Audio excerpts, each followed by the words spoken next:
When I was a kid, I was, are we allowed to swear? Yes. I was a little bit of a shit.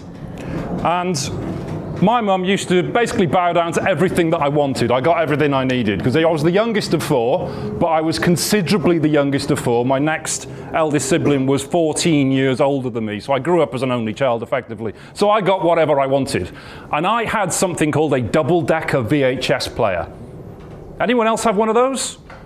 No. No, I was the envy of the school, a double-decker VHS player. And for those of you that don't know what VHS is, there might be some people too young in the room, that is a VHS tape. That is what we used to do before DVDs, before Blu-rays, before Netflix, before streaming stuff over the internet. We'd have stuff like this.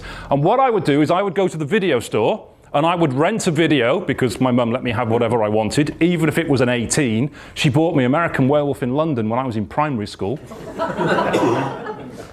And I was shocked and disappointed when I took it in at the end of the school year, when we all brought videos in to watch in the TV room, and they told me, no, we can't watch that. Why not?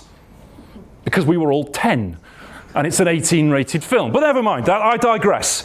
I would take one of the videos that I'd rent from the video store, I would put it in the top deck of my VHS video recorder, I would put a blank tape like this in the bottom deck, and I would press play and watch it, and press record on the blank tape, copying the film. Naughty. And I've just admitted on camera that I've been pirating movies. Never mind, we'll skip over that one very quickly. But then when you've got a copied film, for those of you that have never done this, the quality degrades. It's not as good as the original. It's not like copying a file on a computer. It degrades. The picture's a little worse. The sound is a little worse. And then my mate Nick wanted a copy of the film that I'd recorded, so he gave me a blank tape, and I put my copy in the top deck and his blank tape in the bottom deck, and pressed play and record, and gave him a copy of my copy. And the copy degraded a little bit worse. The picture got worse. The sound got a little bit worse. Did anybody go to car boot sales, markets, when they were a kid? Did you see those guys with the white vans that had all the VHS tapes in front of them, of the latest movies out in the cinema? Yeah, selling them for about £5 each. Titanic, it's been in the cinema 2 weeks, but you can buy it from the market in Splot in Cardiff for £5. And the picture was probably a bit crap, because it would have been a copy of a copy of a copy of a copy. Keep that in mind. I'm going to put that there, and we're going to come back to why that's relevant in a moment. Now, history lesson. Who loves history? Ryan. I know Ryan does. This is for Ryan, then. In the Californian Gold Rush of 1848. How does he know this stuff? How does he remember this stuff? You can check it yourself later if you want. It's accurate. In the Californian Gold Rush of 1848, loads of Americans rushed out to the West Coast in California, because they were told there's gold in them hills. And they all spent money buying equipment, buying land, prospecting to dig for gold. And the vast majority of them got absolutely nothing. And there is an old saying in history, the people who made the real money in the Californian Gold Rush were the ones selling the shovels. We are currently in the middle of the AI gold rush. Everybody is rushing out using AI for their digital marketing, for their content, to write their social media posts, as Paula said. Everyone's doing the same thing. But the real winners in the AI gold rush will be the people selling the shovels, not the people trying to find the gold in the AI content. Now, we're approaching something in AI called model collapse. And you want to write that one down, Google it later. It's quite a frightening prospect. Model collapse. That's where, say for example, you're an accountant and you go to ChatGPT and you say, write me a blog about why my client should use an accountant rather than do it themselves. You're nodding there. You've done that, haven't you? Not that specific thing. No. But you've done something very similar, haven't you? Write me a piece of content, write me a 300-word blog on why my client should use an accountant or why my client shouldn't do their own VAT returns. You're nodding again there. Pretty good. Yeah, pretty accurate, yeah? And then ChatGPT will create you a 300-word blog on why your client should use an accountant for their VAT returns. And then another accountant does it, and another accountant does it. And quite frankly, Hundreds of thousands of accountants around the world have done this exact same thing. And they've all created pieces of content and put it on their website. So there are hundreds of thousands of pieces of content online written by ChatGPT on exactly the same subject. Now, the interesting thing about AI is it cannot create anything original for itself. It has no creativity. It can only base the content on what exists online already. Now, if you have hundreds of thousands of accountants doing exactly the same thing, and I'm sorry to pick on you, if you have hundreds of thousands of accountants doing exactly the same thing, the content it is writing is based on AI-created content, which is based on AI-created content, which is based on AI-created content. It's a copy of a copy of a copy of a copy. Much like this VHS tape, where the copy is degrading, the quality is degrading, the content is degrading. And that is what's leading to model collapse. The content that you are getting from AI is referencing AI, is referencing AI, is referencing AI. There is nothing original within it. There is nothing unique within it. There is nothing of value within it. And that's bad because AI is learning from itself. And it's just going to create crap. Now, humans don't want that. We don't want to read that. We don't want to read another vanilla article about why I should use an accountant to do my VAT return. Sorry. Google doesn't want to be presenting content like that because humans don't want to see it. Because if Google presented loads of vanilla AI content such as that, we would then go to another search engine because it's not what we're looking for. And in fact, a lot of people are leaving search engines and they are going to ChatGPT for their searches. So if you're having a conversation with ChatGPT about how do I do my VAT return, what's the way I fill it in, what mistakes can I make, what's the best way to do it, what can I claim for, ChatGPT will get its answers from the internet, from other people's content. And then it will start to recommend people you can use. That's where you want to be. You want to be the ones cited by AI. Not the ones using AI to churn out the same vanilla crap that all of your competitors are doing. Sorry again, Dave.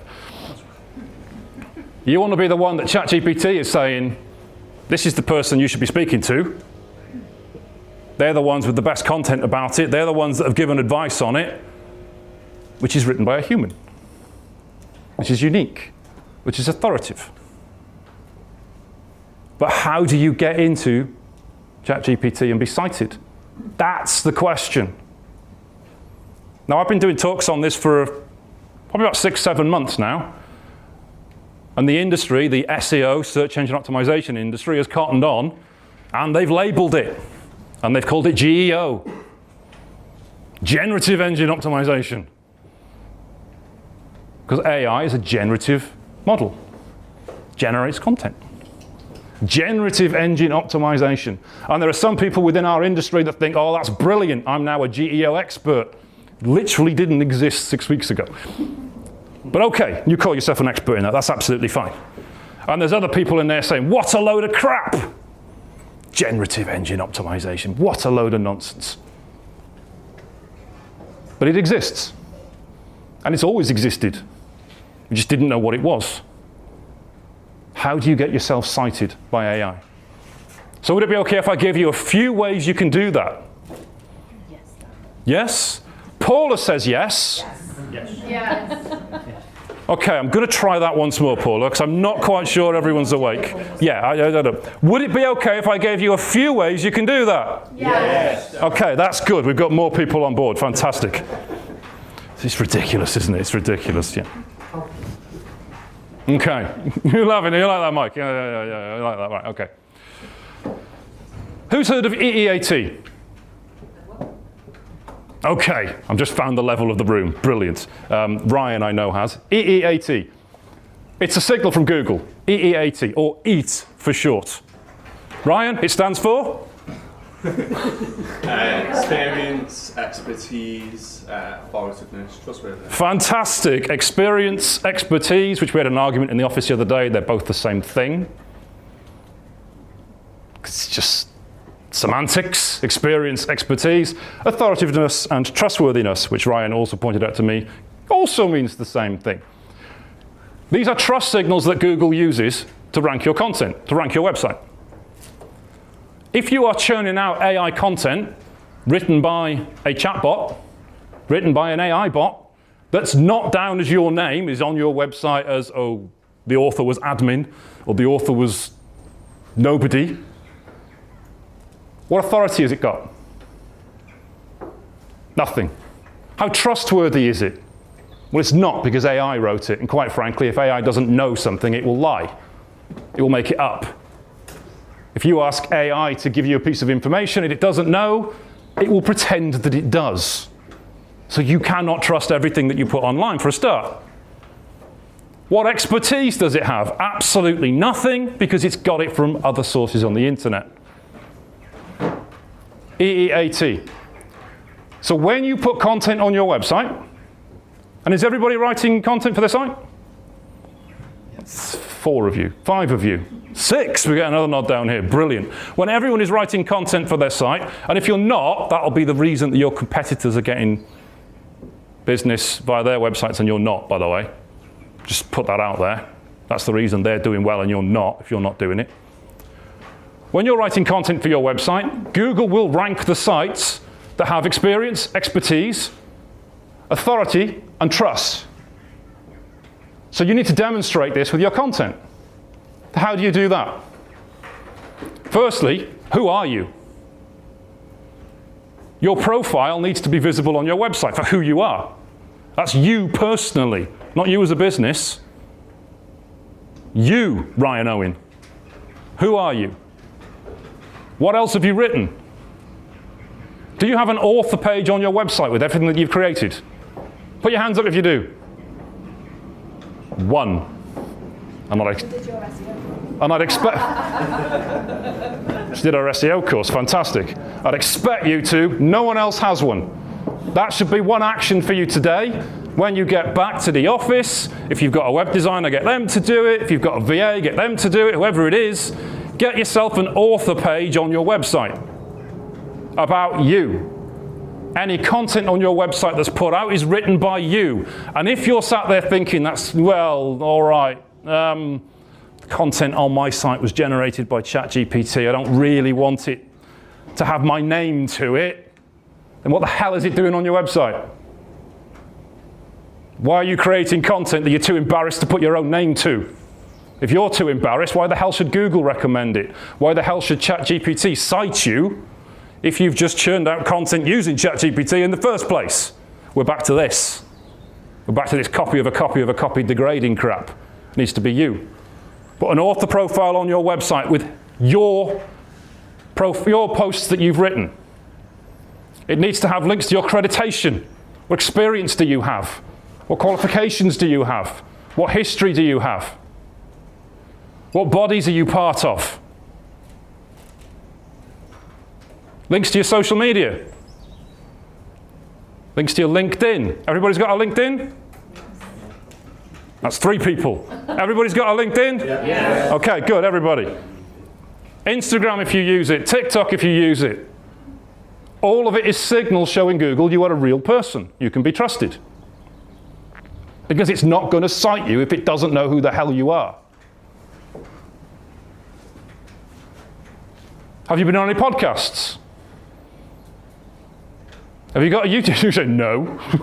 No, I have not, and I have no intention of ever doing that in my life. How dare you even suggest such a thing? Have you got any videos? Have you done any interviews? Have you been cited in the press? Any magazines?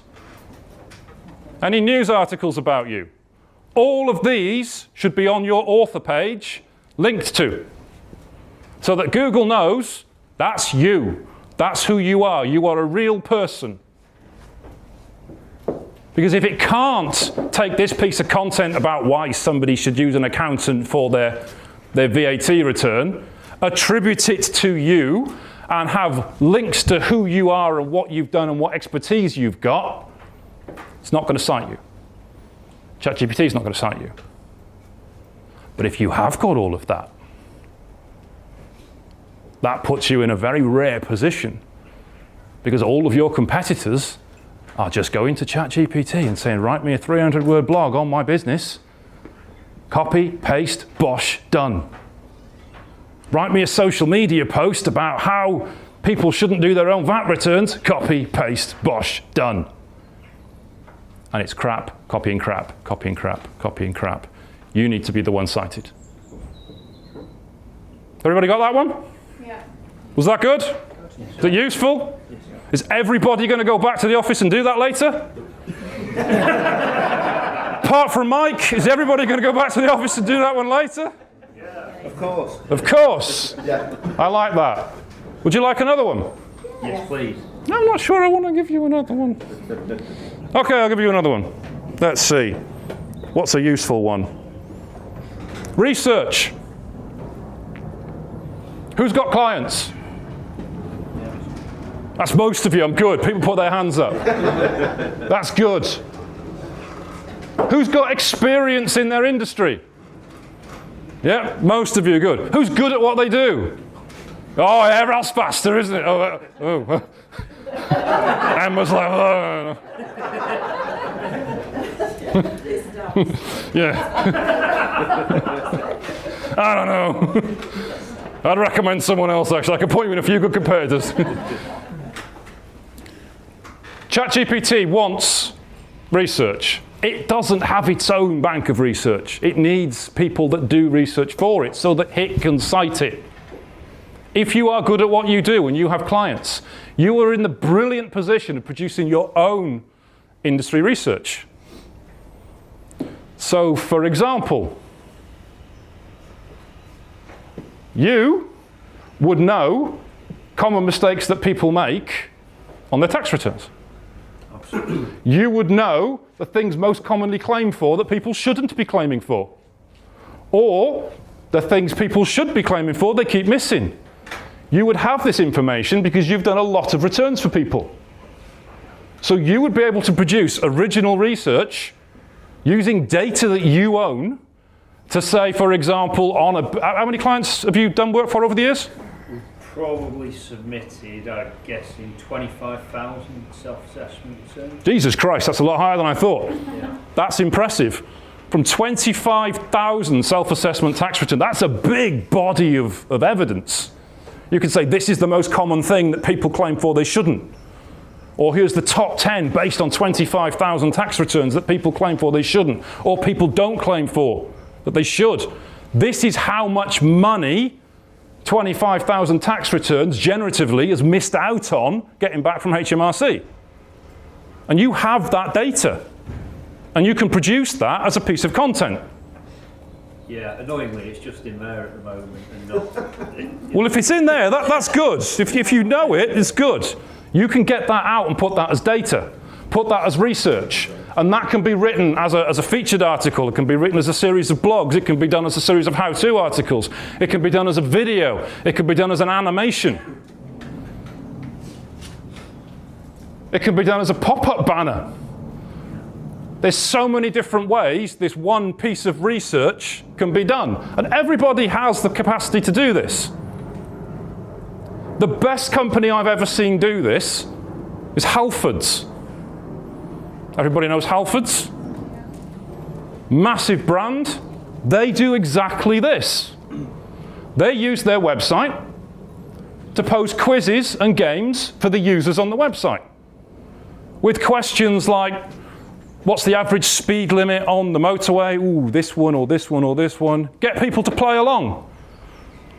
Tens of thousands, hundreds of thousands of people do it in a space of a couple of weeks, a few months.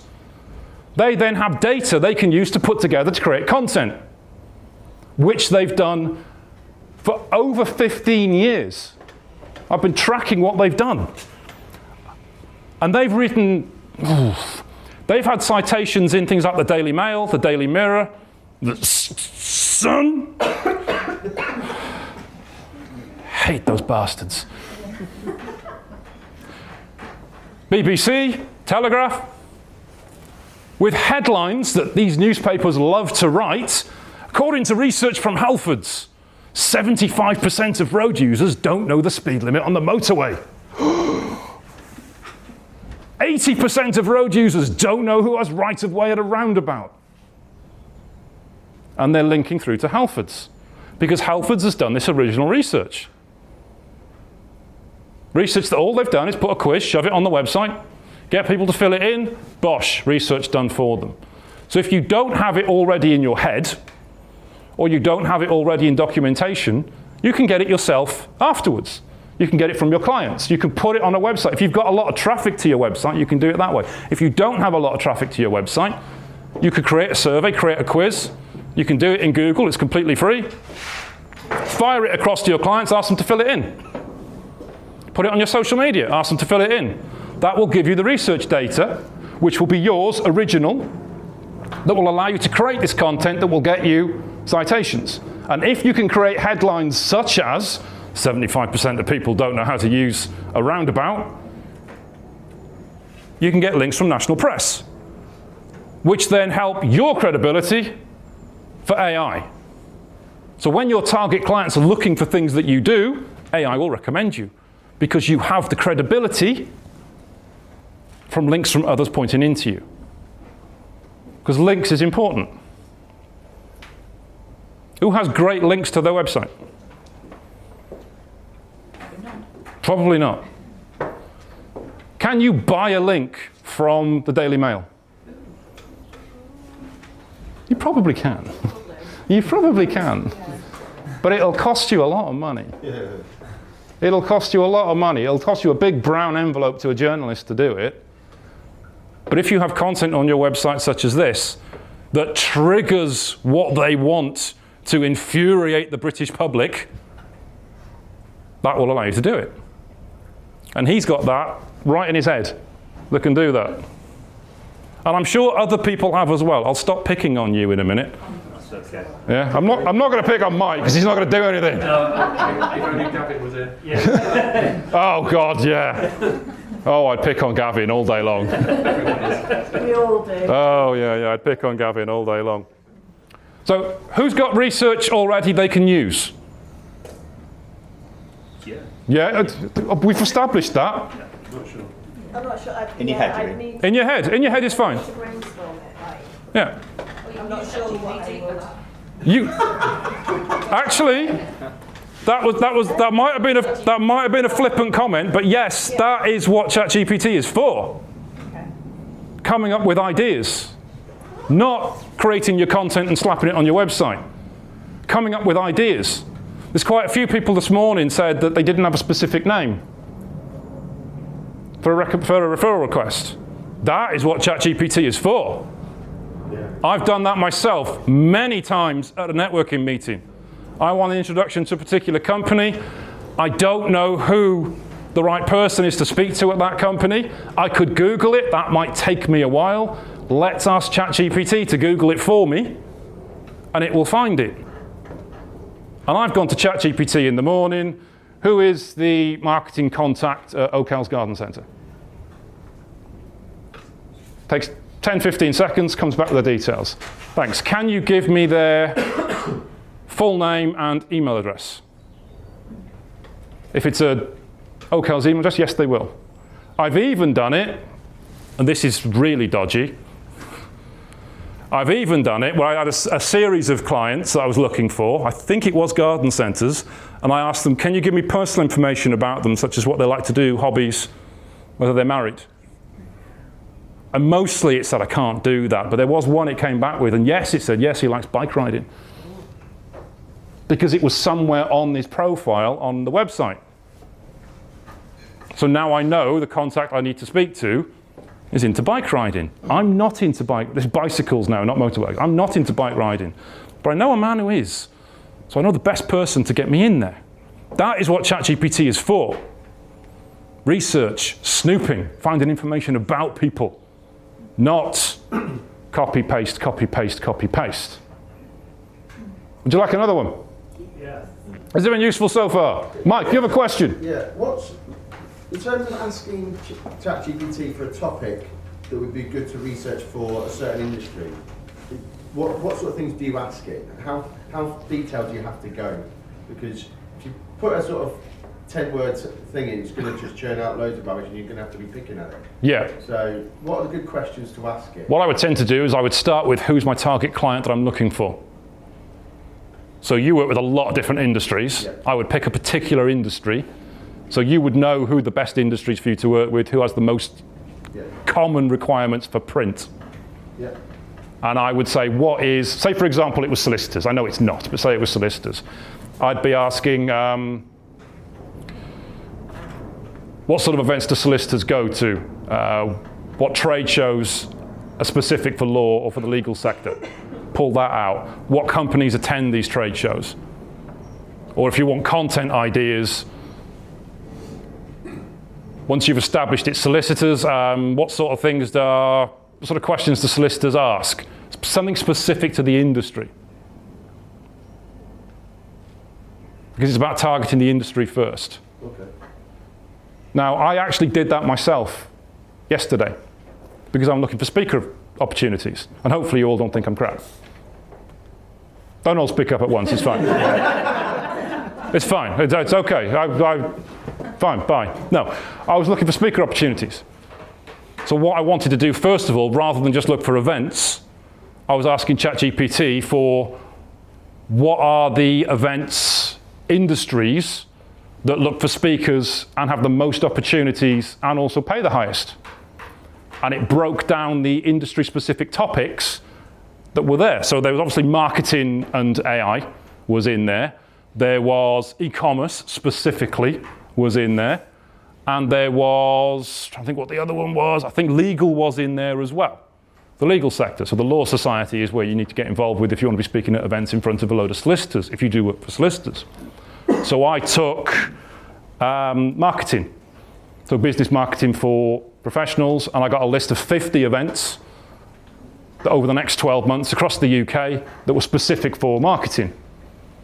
And then I asked it to put it into a spreadsheet, give me the contact details or speaker registration pages if it has them for those events. And it did that for me. So now I have a nice list of all the different places I can just click on, send them a pitch for an idea for a talk. Bosh. That's what AI is for. I could also ask it to help me with the pitch. I won't do that because I don't trust it. And quite frankly, if you're pitching a talk on AI, getting AI to write your pitch for the talk, while is a little bit meta, probably isn't going to get the best results. And I suspect they would know. They'd probably spot the M dashes at a mile off. Got one more tip? Yes, please. Yeah. Okay. What is the secret to getting healthy and building muscle and becoming fit? Exercise. How often should you exercise? Daily. Daily. Consistent. Yeah? Consistent. What's the secret to getting good at anything? Repetition. Practice. Repetition. Ooh, repetition. I love that. Repetition, repetition, repetition. What's the secret to appearing at the top of Google and getting cited by AI? Repetition. You need to be consistent. How many people are consistent with their social media? Was that a hand raise or a scratch? That was a hand raise. 4 of you. Consistency. That's the important thing. There is no point putting loads of effort in going to the gym for 2 weeks and then not doing it. There is no point learning to play music for 2 weeks and then stopping because you're not going to be able to do it. Everything requires consistency, whatever it is. And putting stuff out for your website, for your content, is exactly the same. You have to be consistent. So don't set off like Usain Bolt, doing a post every single day on your website if you cannot maintain that pace. Because you will drop off. And you will think, I didn't get results in the first 2 weeks, so I'm not going to bother anymore. If you can maintain that pace, brilliant. Most people can't. 1 a week is fine. 1 every 2 weeks at a minimum. More is great. But maintain that consistency. The same time, the same day, every week. Because those are signals Google likes to see. So if you're going to do it on a Friday morning at 9 o'clock, do it on a Friday morning at 9 o'clock. And remember, you can schedule stuff. You don't have to do it all, or you can outsource it. You don't have to do it all at the same time. You don't have to wake up in the morning and go, crap, I've got to write a post today to maintain consistency because Darren said I need to do it, otherwise I'm not going to get cited by AI. You can give yourself half a day. Knuckle down and do it. Get ChatGPT to help you with the ideas. Get it to brainstorm the type of target audience that you're going for. Get it to brainstorm what things they're looking for.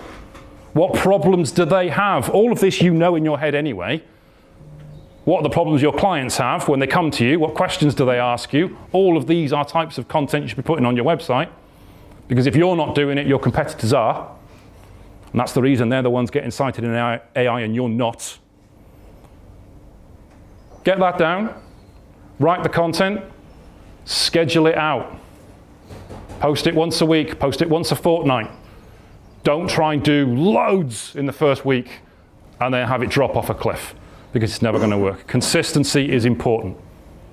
Any questions on that? I'm looking at you. No. When you're using something like ChatGPT for brainstorming, Yes. do you take its first answer? No. Great point. The best thing, sorry, you add into that, so I chipped in and stuck it out. No. Never take its first answer, because its first answer tends to be a bit fluffy, a bit waffly.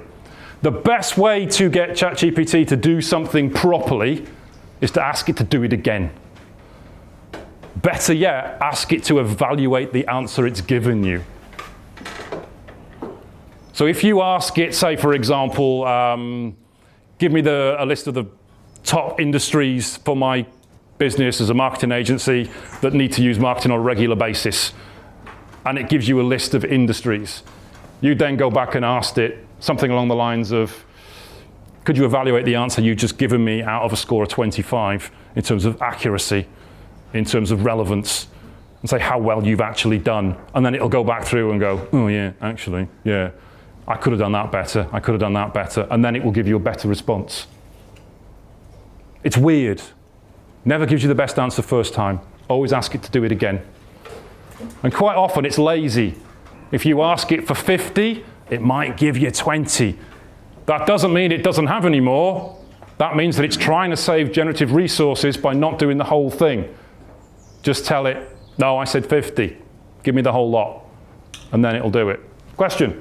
Yeah, I found using ChatGPT that you interrogate the answers a little bit as you're describing it, improves it a bit, but if you keep going, it then kind of degrades after a while and falls apart. Is that a real thing? Have I imagined that? And if so, like, is there an ideal amount of interrogation you give it? Or if you really keep going at it, eventually it comes out with... You've got to scrutinise what it wants, and so that what you want in terms of are you satisfied with the responses. Yeah, I imagine if you keep interrogating it, there's only so good it's going to get.